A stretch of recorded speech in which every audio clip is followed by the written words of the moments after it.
Mənə sual etsələr ki, Azərbaycanda fəsadın neçə başı var? Deyərəm 10 başı var. Onlardan biri də TikTokdur, bardır, diskodur, kazinodur və haram toylardır. Allahın sevmədiyi toylardır.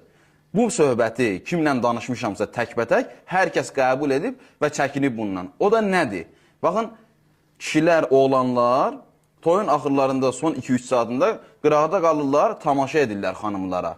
Orada 4-5 nəfər oturur, orada olan xanımlar ki, rəqs edirlər, zehinlərindən mənfi pis düşüncələr keçir və bəziləri də bir-birinə danışır ki, nə ifadələr işlədirlər, özünüz daha yaxşı bilirsiniz. Ola bilsin, orada rəqs eləyənlərdən biri sənin dostunun bacısıdır, xalası qızıdır və yaxud da dostunun bacısıdır. Amma sən tanımırsan, bu heç də düzgün bir hərəkət deyil.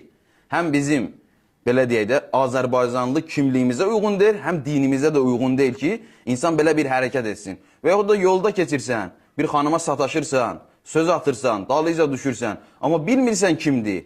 Bu real bir hadisələrdir ki, bəli, qarşı tərəfin bacısı çıxır, problem yaşayırlar, söz-söhbət olur, davadalaş olur.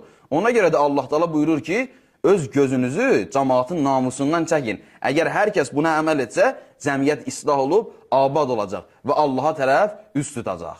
Elə də deyirsiniz milli kimlik, 30 il, 40 il, 50 il qabaq xanımlar yaylıqla rəqs edirdi. Uzun don geyinirdi, rəqs edirdi. İndi niyə buna əməl etmirsiniz? Düzdür, o özü də yenə səhvdir.